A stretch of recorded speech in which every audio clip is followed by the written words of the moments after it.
Good evening friends. Sunday evening, कल market खुलेगा 2 दिन की छुट्टियों के बाद। कोशिश करते हैं अपन इंडेक्स पे, बैंक निफ्टी पर एक व्यू लेने की। कैसे मार्केट यहाँ से आगे परफॉर्म कर सकता है, क्या वो पैटर्न हो सकता है, क्या वो ट्रेजेक्टरी हो सकती है, क्या वो लेवल्स हो सकते हैं। लास्ट टाइम जब अपन ने वीडियो में बात करी थी, रशिया और यूक्रेन की एक नेगेटिव न्यूज़ डेवलप हुई थी। अपनी जो बात थी उस बात में केवल एक बात बोली गई थी, जब तक 18555 इसके ऊपर मार्केट है तब तक हाई चांसेस है कि अपन 19200 से 19400 जा रहे हैं। और एग्जैक्टली मार्केट ने 18640 के आसपास जो अपना बॉटम बनाया एंड वहाँ से जो रैली हुई, ये अब तक की बेस्ट रैली इसको बोल सकते हैं इंडेक्स के ऊपर, कि नॉन स्टॉप काफ़ी शार्प रैली काफ़ी कम टाइम में हुई। दोस्तों, एक चीज़ जो मैं यहाँ पे बोलना चाहता हूँ आप लोगों को, कि आप करेक्शन और क्रैश में एक फ़र्क जानिए और मार्केट को उसी तरफ से अपने को देखना चाहिए। क्रैश कब होता है? जब बहुत जल्दी प्राइस डैमेज होता है कोई एक्सटर्नल फैक्टर की वजह से, कोई न्यूज़ ड्रिवन रीजंस की वजह से, जैसे कोरोना था या लेमन ब्रदर्स थे, या इस तरह का कोई न्यूज़ जो पूरी एक वेरिएबल, जिसे अपन बोलते हैं कि एक वेरिएबल चेंज हो जाता है, दैट इज़ क्रैश। और वो अनएक्सपेक्टेड होता है। आप क्रैश को नहीं पकड़ सकते हैं ऑन ऑनसेट ऑफ इट। इसका मतलब आप अभी मेरे को ये बोले कि यहाँ से निफ्टी क्रैश हो जाएगी, तो दैट मीन्स आप एक तुक्का मार रहे हैं, अंधेरे में तीर चला रहे हैं। इससे ज़्यादा वो कुछ भी नहीं है। आप बोलते रहिए, कोई 15,000 से बोल रहा है, कोई 17,000 से, कोई 19,000 से, कोई 25,000 पे बोलेगा निफ्टी क्रैश हो जाएगी, तो कभी ना कभी तो 7-8 साल की एक साइकिल आती है, उसमें निफ्टी क्रैश होती भी है। तो इसकी बजाय अपन मार्केट मूव्स को ये समझे, कोई भी एसेट क्लास है वो लगातार ऊंची नहीं जा सकती, और तो कहीं ना कहीं एक मूव आने के बाद में उसमें एक करेक्शन होता है, कंसोलिडेशन होता है, देन वापस वो अपना बेसिक ट्रेंड कैच कर लेती है। तो यहाँ जो बेसिक ट्रेंड है वो अभी अपसाइड का ट्रेंड है। इस बात को अपन जितना बिठा ले वो ज़्यादा अच्छा है। एज अ ट्रेडर इन्वेस्टर, अगर आप इन जोन्स के आसपास अनकंफर्टेबल होते हैं निफ्टी में, कि यार निफ्टी 16,800 से नॉन स्टॉप चल रहा है, 3,000 पॉइंट की रैली हो चुकी है, तो आपके लिए बेस्ट क्या है? आपके लिए बेस्ट है कि आपको जहाँ पे अच्छा प्रॉफिट हो रहा है कम टाइम में, आप उसमें से बाहर निकल जाइए। आप वेट करिए बेटर प्राइस का। और या अगर आप लॉन्ग टर्म इन्वेस्टर है तो अब यहाँ से आपकी रिटर्न एक्सपेक्टेशन मॉडरेट कर लीजिए, कि यार जो मैं नया पैसा डाल रहा हूँ वो केवल उन्हीं शेयर्स में डालूँ जहाँ पे मेरे को अभी भी वैल्यू दिख रही है, जहाँ पे कुछ फंडामेंटल चेंज हो रहे हैं, वो अपॉर्चुनिटीज़ अभी भी है मार्केट में। बट ये बोल देना कि यहाँ से निफ्टी 15,000 आ जाएगी, लोग टेक्निकल एनालिसिस करते करते एरो इतने डीप बना देंगे, वो कहीं पे भी एरो मार्क कर देंगे कि ये निफ्टी का टारगेट है। उनसे अगर एक लॉजिकल बात पूछे कि ये टारगेट क्यों है, तो उनके पास उसका कोई भी जवाब नहीं होता है कि मैंने ये टारगेट इसलिए निकाला है। नो डाउट, अगर निफ्टी अप्रॉक्सीमेटली ये जो इसने जोन बनाया है, ये जोन अगर ब्रेक डाउन होता है, तो अपन भी रिव्यू करेंगे कि यार कोई न्यूज़ फ्लो चेंज हुआ है या क्या हुआ है, जिसकी वजह से अपने को ये देखना चाहिए कि ऐसा कुछ बड़ा करेक्शन आ सकता है क्या। वैसे भी ये बात है इंडेक्स ट्रेडर्स के लिए, जो निफ्टी को ही ट्रेड करते हैं, जो निफ्टी पे अपना व्यू रखते हैं। अब बात करते हैं साथ में कुछ सेक्टर्स की। अगर मैं बात करूं बैंक निफ्टी की, तो बैंक निफ्टी एक क्लासिक अप ट्रेंड में चल रही है। 38,000 से 45,000, ऑलमोस्ट 7,000 पॉइंट की रैली हो चुकी है। लास्ट वीक बैंक निफ्टी में थोड़ा बहुत करेक्शन स्टार्ट हुआ।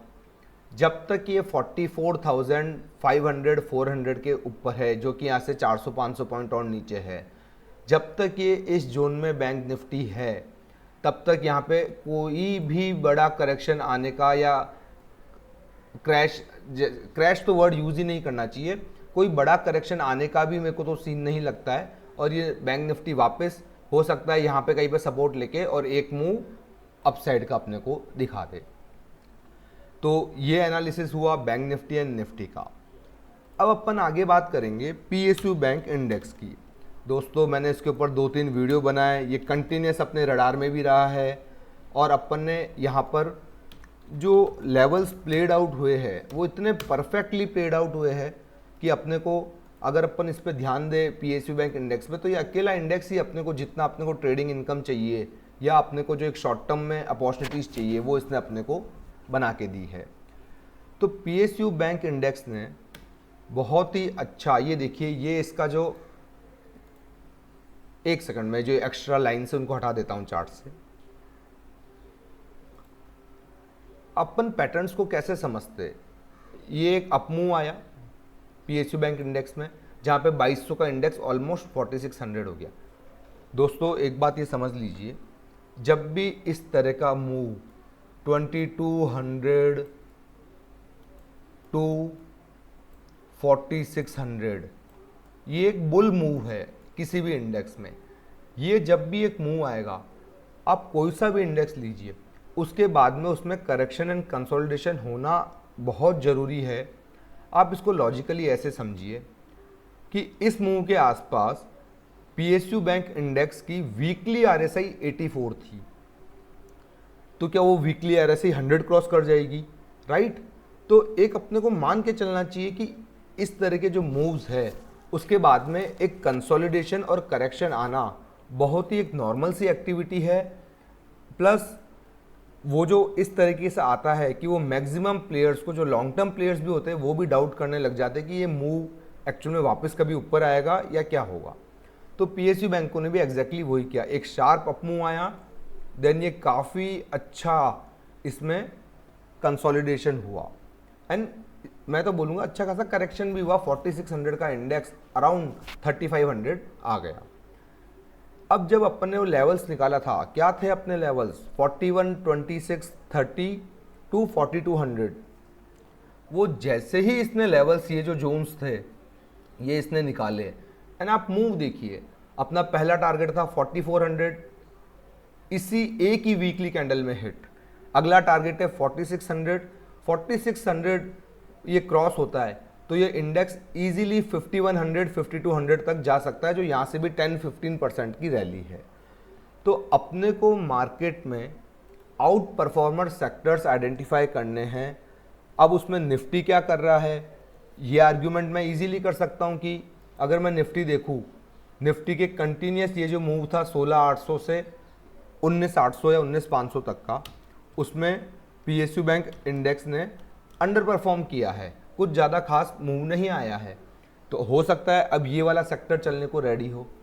अपने को अपने लेवल्स का ध्यान रखना है, अपने को अपना ट्रेड प्लानिंग करनी है, अपने को अपना अलोकेशन का ध्यान रखना है।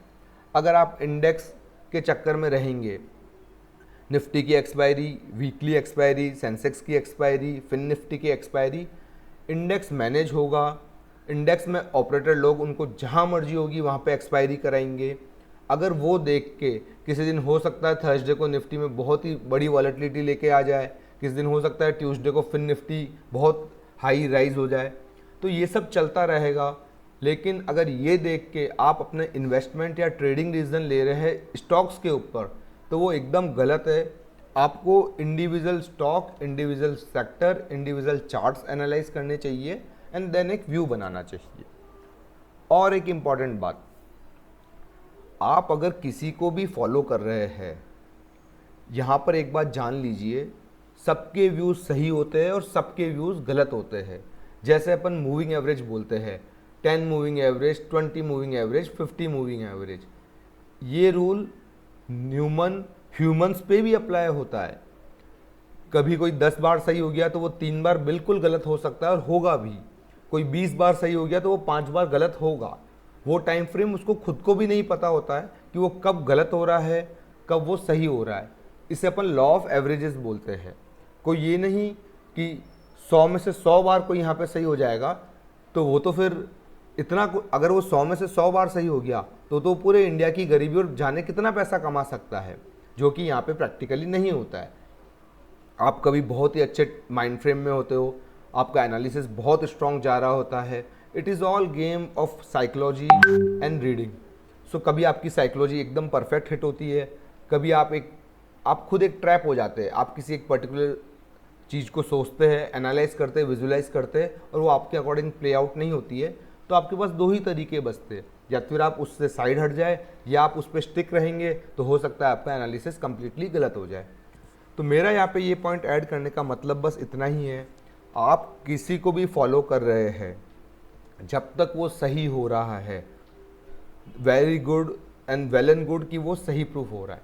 जैसे ही अगर वो उसकी एक कॉल, दो कॉल, तीन कॉल गलत कंटिन्यूस होने लगे, देन आपको री इवेल्यूट करना चाहिए फटाफट से कि हो सकता है अभी मैं जिनको फॉलो कर रहा हूँ उनका पास्ट ट्रैक रिकॉर्ड बहुत अच्छा रहा है, बट ये टाइम शायद उनके लिए इतना परफेक्ट नहीं है।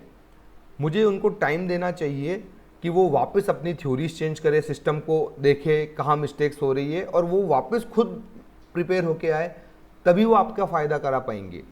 आपको ये ब्लेम करना, आप उस बीच में अगर वो कंटिन्यू गलत हो रहे हैं और आपने अपनी कैपिटल का 40, 50, 60% नुकसान कर दिया, हो सकता है उस बंदे के पास दूसरे इनकम के सोर्स और वो ट्रेडिंग भी नहीं कर रहा हो, तो वो तो बच के निकल जाएगा, लेकिन आप क्या करेंगे? आपके पास केवल एक ब्लेम गेम बच जाएगा। तो बेटर है आप इस चीज़ को खुद के कंटेक्स्ट में एनालाइज करें एंड देन कोई अपने डिसीजंस ले। दोस्तों, मेरे को एक और इम्पॉर्टेंट बात करनी थी, वो थी the kind of stocks running in this market. Clearly ये सिग्नल्स है कि कैपेक्स हैवी बुल मार्केट जिसे अपन बोलते हैं, जहाँ पे infra, road, cement, real estate, power, capital goods, इस तरह के शेयर्स में जब तेजी आती है, इसका मतलब कंट्री की इकोनॉमी और जीडीपी का एक्सपांशन मोड चालू हो रहा है। और वो सेक्टर्स अपने कंटेक्स्ट में 2006, 7, 8 के बाद 15 साल से नहीं चले, उनकी बैलेंस शीट एकदम ब्रोकन हो गई थी, बहुत सारी कंपनियां डीलिस्ट हो गई, बहुत सारी कंपनियां खराब हो गई। अब ये सेक्टर्स निकल के आ रहा है, तो यहाँ पे जो नई कंपनी है या जो कंपनी सर्वाइव कर गई, आपने देखा होगा सुज़लॉन जैसे शेयर, इस तरह के शेयर भी परफॉर्म कर रहे हैं। तो जो भी ये कंपनियां सर्वाइव कर गई, वहाँ पे एक बहुत ही बड़ा बुल मार्केट आ सकता है, उनको ट्रैक पे रखिए। अगर आप जॉब करते हैं, बिजनेस करते हैं, तो आप बेटर है उस पर ध्यान रखिए एंड हर महीने एसआईपी करते रहिए। एसआईपी एक इतना बढ़िया टूल है अपने लिए। ये मैं म्यूचुअल फंड एसआईपी की बात नहीं कर रहा हूँ, ये मैं इस एसआईपी की भी बात कर रहा हूँ कि आप कॉमन सेंस से, आपका जो कॉमन सेंस है उससे आप स्टॉक इन्वेस्टिंग हर मंथ करके, प्रॉपर डाइवर्सिफिकेशन करके अपने लिए एक बहुत ही बड़ी वेल्थ क्रिएट कर सकते हैं। ये वीडियो काफ़ी लंबा हो रहा है, बट मैं इसमें आपको यही बात कहना चाहूँगा, अपन ये केवल स्टोरीज अपने को सुननी नहीं है कि विप्रो में किसी ने 10,000 लगाए तो वो आज 2 करोड़ हो गए, 5 करोड़ हो गए। अपने को ये खुद प्रैक्टिकल एक्सपीरियंस करना है। और बिलीव ऑन मी दोस्तों, ये काम आने वाले 10-15 सालों में वापस से होगा। जब अपन ये बात कर रहे होंगे कि 2025 में, 23 में मैंने ये पैसे 5,000 रुपये, 10,000 रुपये, 25,000 रुपये इसमें लगा दिए होते, तो आज ये 50 लाख रुपए होते, आज ये 20 लाख रुपए होते। अपने को ये कभी भी नहीं पता चलेगा कि ऐसी कौन सी कंपनियां करने वाली है। नो डाउट एक आइडिया लगता है, एक इंडिकेशन होता है, बट उसके लिए अपने को मार्केट में बने रहना ज़रूरी है। अच्छी कंपनियों को बाय करके लॉन्ग टर्म में होल्ड रखना ज़रूरी है। अब मैं एग्जांपल देता हूँ HAL का। मैं जो मंथली एसआईपी करता हूँ उसमें मैंने 10 शेयर HAL के लगभग 1250-1300 रुपये पे बाय करे। ऑलमोस्ट 12,000 रुपये का इन्वेस्टमेंट हुआ। अपन प्राइस पे ठीक है वो 3500-3800 हो गया, that's it. The main crux is, अब उसका न्यूज़ आ रही है कि वो 1/10 स्प्लिट हो रहा है। नो डाउट प्राइस रिड्यूस होगी, बट जो 10 शेयर थे वो 1/10 के 100 शेयर हो गए। सपोज वो 3500 का शेयर 350 होता है स्प्लिट के बाद में, देन वापस उसको ऑर्डर्स मिलते हैं, वापस डिफेंस शेयर चलते हैं। नेक्स्ट, जैसा कि आने वाले टाइम के लिए डिफेंस सेक्टर काफ़ी हॉट है, तो वो जो शेयर्स चलेंगे, तो हो सकता है मेरे 10 शेयर लिए हुए 100 हो गए, वापस प्राइस 1,000 रुपये हो गया। तो दैट मीन्स मैंने जो 12,000 इन्वेस्ट किए थे वो ऑलमोस्ट 1 लाख रुपए हो चुका है। देन 100 शेयर हो गए तो मेरे को डिविडेंड भी उसी हिसाब से मिलेगा। तो इस तरीके से वेल्थ बनती है। सपोज उसके बाद एक बोनस आ जाए, तो ये जो विप्रो में हुआ, ये जो इन्फोसिस में हुआ, ये कोई एक कहानियाँ नहीं है कि बच्चों को सुनाने के लिए कहानियाँ हैं। ऐसा वापस से रिपीट होगा और अपने को उसमें पार्टिसिपेट करना है, अपने को अपने लिए वेल्थ क्रिएट करनी है ताकि अपन अच्छे से रह सके, अच्छे से स्पेंड कर सके। दोस्तों वीडियो काफ़ी लंबा हो गया। मैं इसी तरह के कंटेंट बनाने में मुझे अच्छा लगता है जहाँ पे मैं कुछ आप लोगों को मेरे एक्सपीरियंस शेयर कर सकूँ। अगर आप में से 2-4 जने भी इस वीडियो से कुछ सीख के अपने इन्वेस्टमेंट ट्रेडिंग को अच्छा कर पाए तो मुझे काफ़ी खुशी होगी। आप कमेंट करिए, लाइक करिए, शेयर करिए। आपके क्वेश्चंस हो तो आप मुझे कमेंट में लिख के भेजिए, मैं डेफिनेटली उसका रिप्लाई करूँगा। Thank you friends.